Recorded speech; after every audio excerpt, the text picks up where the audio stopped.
Hello. Hi guys, good morning. Welcome back to a new video. Ki hal chal? I hope you guys are doing good. In this, we're gonna see a problem, lucky number in a matrix. We will see four approaches to solve this problem. Again, let's sit back and relax and let's see. That's my answer. Let's go. It simply says that we are given a m cross n matrix, but usually you will see that I will take as n rows and m columns. So that's abbreviation which I take. You can take m and n also or n and m also. I'm just giving you a heads up. Now distinct numbers are there. That's a very big thing which can help us in future. Now we have to return all again. This thing will help us in future. So remember that part. Return all the lucky numbers in the array of the matrix in any order. Now, what a lucky number is? Lucky number is any number of the or any element of the matrix such that the minimum element in its row and he is the maximum element in its column. Which means that if I say that this is a lucky number, so he should be minimum in his row, but you can see minimum is 9. So obviously 11 is not even a lucky number. And he should have been maximum in his column. As you can see, 16 is the maximum, but 11 is not. So it makes sense, right? You will go on to all of the cells and see what is the maximum in his row, what is the minimum in his row, what's the maximum in his column. Is he that value or not? Now, because all the numbers are distinct, thus you don't need to check the actual index. You are good to even check the values also. What I mean by that is that you will start off by simply going on to all the cells. Right now, again, when I say all the cells, I mean a simple for loop, I for loop and then a J for loop. Just to go on to all the cells. Now at a specific cell, I'm standing at a specific cell. Let's say I comma J. Now I should go and check the entire row, which means that just take for int k is equals to 0. Now entire row, which means going on to all these columns at this row I. So for int k equal to 0, k is less than what? Tell. It is less than m and then k plus plus. Going on to the entire row, which means for that specific row I, go on to all the columns, which is k. So I'll simply say I is the row and k is that column. So it is simply saying go into the entire row. Go to the entire row and check what is the minimum value. Okay, let's say I got the minimum value as this 2. So obviously this is not my lucky number, right? I will go on to my next cell. Let's say I go on to next cell. Again, I will go and check the entire row, which is the minimum value. Again, I will find out that this is my lucky number. So now let's say I go on to this. Again, this is also not my lucky number. Now I go on to this. Again, I go and check the entire row. Yes, this is actually the minimum value in the entire row. If that is the case, then I should go and check the entire column, which means simply again for int k equal to 0, k is less than n and k plus plus. Now I'll go and check for that specific column j all the rows k. So I'll simply check k and j. Now this again I'll check the entire column. That entire column, if I go and check the maximum value, here I was checking minimum, here I was checking maximum. The maximum value I will check, and that value should be equal to my this value at index 0, 2. Now, as I have told that because we have distinct values, we can compare the values itself. But even if not, even if the distinct value would not have been there, still I would have compared the index. Or actually I would have compared the values only, because I just have to check less than, more than, equal to, so I can compare the values only. So with that, I will check what is the maximum value in this column. If that maximum value matches, he is a lucky number, and then proceed ahead, go on to the next column. With this, you see that what's happening, for every cell I am going on to the entire row, entire column. How many cells I have? I have n square cells for every, or I should say I have n into m number of cells. For every cell I am going to the entire row and entire column. Thus this is my time complexity. Cool. Let's see the code again. This will work because the constraints are very less. So I went on to all the cells. For all the cells, I'll firstly check what is the current row, what is the current column. Again, these are just exactly I and j, right? and then I will have to grab the row minimum, so I initialize with int max. I have to grab the column maximum, so I've initialized with int min. Then I went on to the entire row, as you can see, going on the entire row, which means for that specific row I, going on to all the columns, I went on and minimized my answer. Same way, I went to the entire column, and thus I maximized it and thus got the column maximum.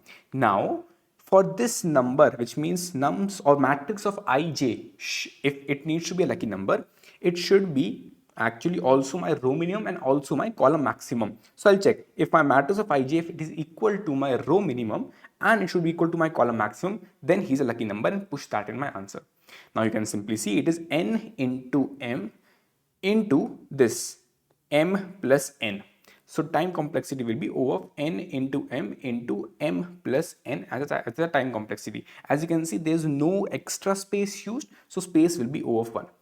Now, can you improvise it? Obviously yes, because while we were seeing that what was happening, we ultimately realized our maqsad, because मकसद नहीं भूलना है, your prime aim was to just get for that specific cell what is the row minimum and column maximum, which means as you can see for this I will maintain what is the column maximum. For this cell I'll maintain the column maximum, for this cell I'll maintain the column maximum, and same way column maximum. While for the rows I need to maintain the row minimum. For this row I will maintain the row minimum, row minimum, row minimum, row minimum, which is roughly saying I will do a pre-computation, which means I will go on to all these cells, and for that corresponding cell column I will try to maximize it. Here I will try to minimize it. Which means that I will initialize this with int min, as in like minus infinity, you can say minus infinity, minus infinity, minus infinity. This is plus infinity, plus infinity, plus infinity, and plus infinity. Thus, what will happen? Simply, for this specific cell, I will try to maximize that specific column and minimize my specific row value. Same way, I will do it minimize, maximize.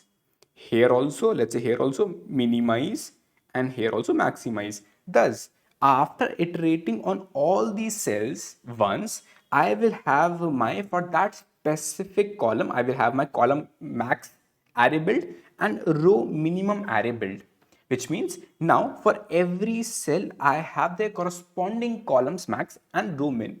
Now simply iterate on the array again and check that for that specific row, are they matching with their corresponding column max and row min? If yes, then he is a lucky number, right? That is your only aim. So what you will do, exactly same thing. It is just that now you have built two arrays, row and column, just saying that this will contain the row minimum, this will contain the column maximum, initialized with int min and int max correspondingly. Now I went on and did my pre-computation, which means I went on to all the rows, all the cells I comma j. For every cell ij, I went on and minimized my row of I and maximized my column of j, because that's my maqsad. When this is done, now my row I for every I contains the minimum row value and column j is containing maximum column value. So I'll simply again iterate and I will again go and check if that matrix value is equal to row of I and should also be equal to my column of j, which means that matrix of ij is actually the minimum in its corresponding row and also maximum in its corresponding column, then he's a lucky number. Now, because you can see that I did a pre-computation taking a O of n into m time, and then actual computation again taking O of n into m time. Thus, I optimized my time to get rid of this n into m. So my time here will become O of n into m only. But because I have used these two extra arrays, thus space use will be O of n plus m. N for the row array, m for the column array. Now, again a question. Can you optimize this? Obviously you can, because when you were thinking or when you were doing your first brute force approach, this one, you realized one very interesting fact, did you? That while I was telling that for this row, again, I started off with going on to all these cells. So I landed onto this specific row first, like this is the 0th cell. I checked what is the maximum in its row. So he told me the maximum in his row is actually this cell. This cell is the maximum, or I should say, let's say, right, this is the maximum in its row. So there is obviously no point to check its corresponding entire column, entire column, entire column. There's no point. Simply, if you went on to this row, you directly jumped on to the row having minimum value. Now he is a good candidate for this row, for the zeroth row. So you realize what you did earlier. For the zeroth row, you were going on to all these cells, but now I told, okay bro, hold on. You know that for any row you will have only one lucky number in that row, if there is. So what you did, you went on to this entire row and you told, okay bro, this is the minimum value of this entire row. If this is the minimum value of the entire row, obviously all the numbers are already out of picture. Now the only task is for this row, which means only for this specific cell, go on to the entire column again and check the maximum value. If it matches, then he's a lucky number. Same way, go to the next row, simply check what is the minimum in the next row. Let's say minimum is this one. So this is the candidate. Other one I will never even go on to. Only for this cell, or I should say only for this column, go on to its entire column and then give, okay, is it okay or not? Same way, go on to the next row, imagining that this is your row minimum. So you will never go on to the other columns. You will only go on to this specific column. Just iterate on the columns, iterate on the entire column again and check if the maximum value matches. He's a lucky number. Then go on to the next row. Again, you will realize that, okay, he's the value. And then again, go and check the corresponding column only, and thus you are good to go. So you realize what you did.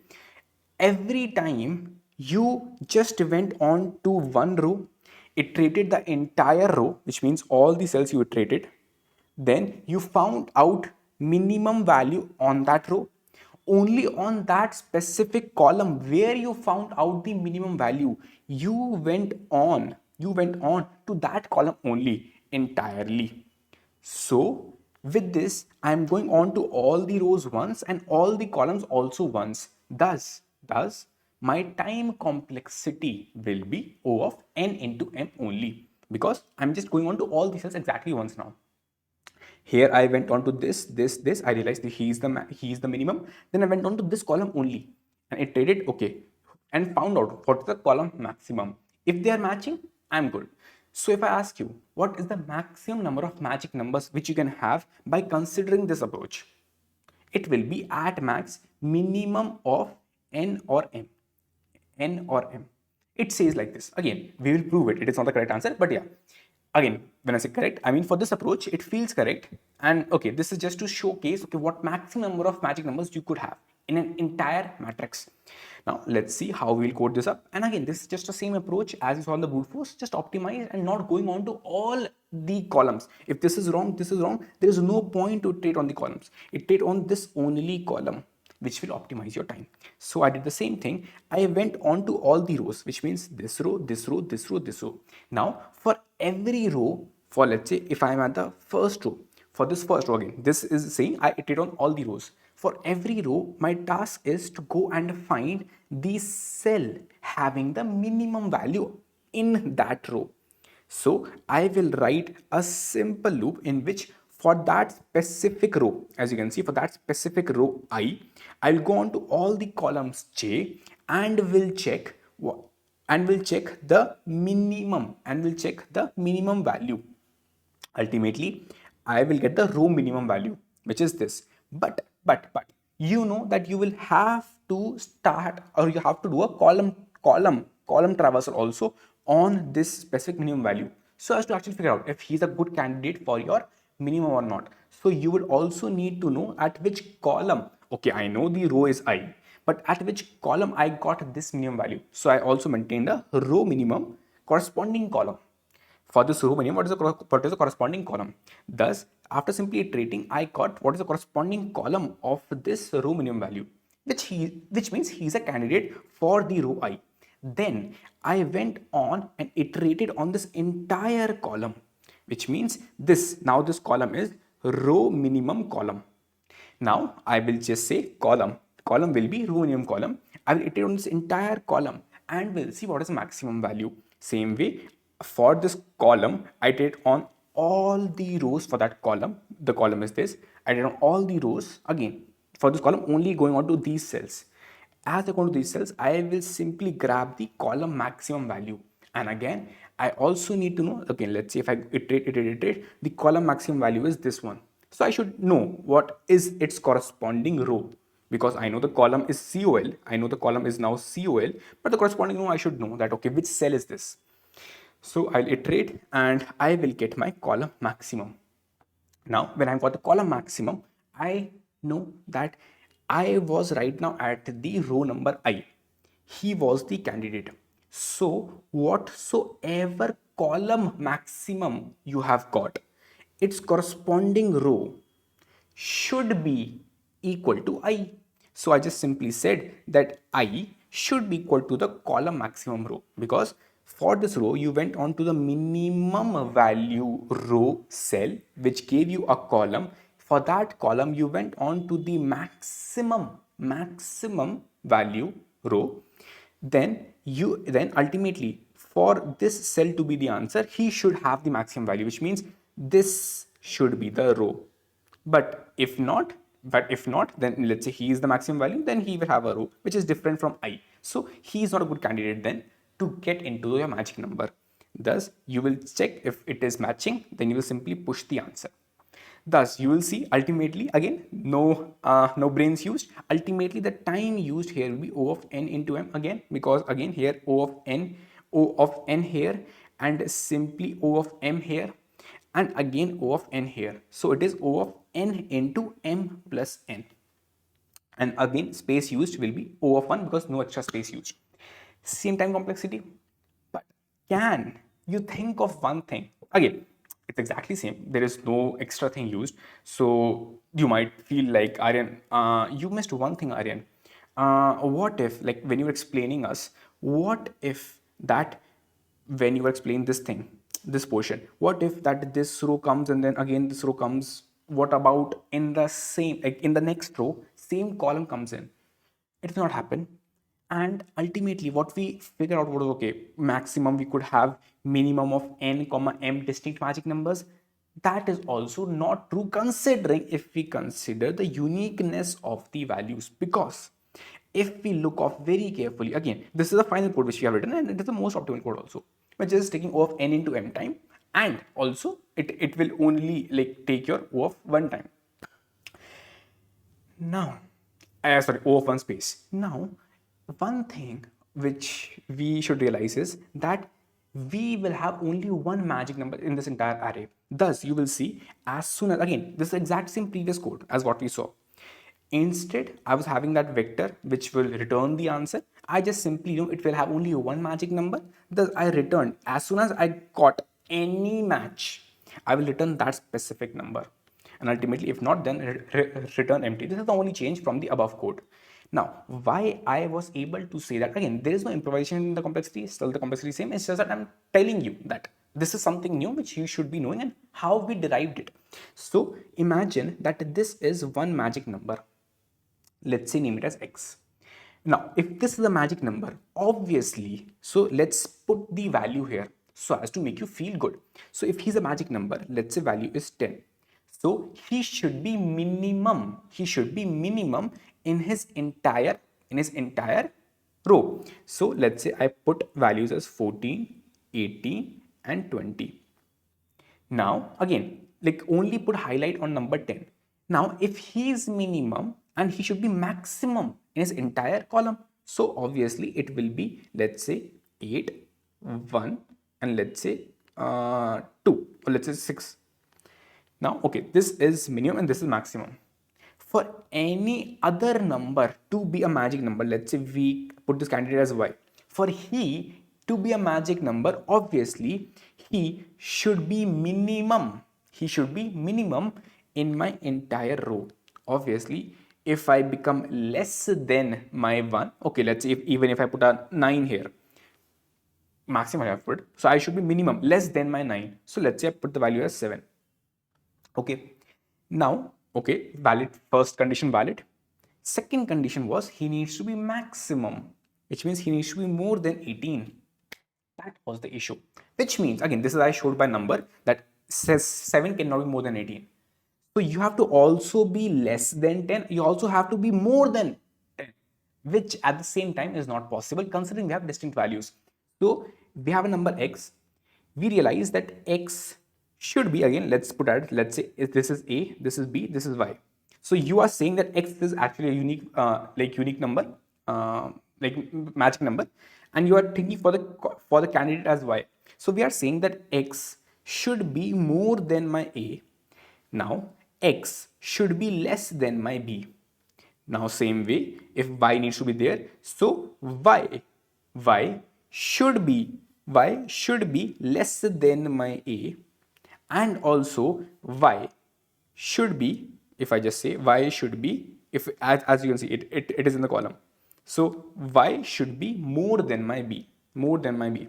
If this condition was valid, which means x was lying between a and b, y should lie between, like it should be less than a and should be more than b. How is that even possible? When a was more than b, how is it possible that b can become less than a? Thus we will have only one magic number. Again, this is just a proof. Many people just say it, tell it. With this, you will, or you can just think of in any direction just to make sure that you are just, you will have only one magic number, so you can go off in any direction just to pick out or find out that magic number. But I'll say just proving it out and all that stuff is a bit lucky thing. Okay, you might end up thinking of this part, but you know that you will still end up getting an answer of O of n into m with your time of O of 1. Cool. Bye bye. Take care. Sorry, space of O of 1. Bye bye. Take care. Do follow on Twitter. We are posting good stuff lately on it, and I'm gonna post good stuff again on it. So yeah, link will be down below. Again, it's awesome. Do check it out.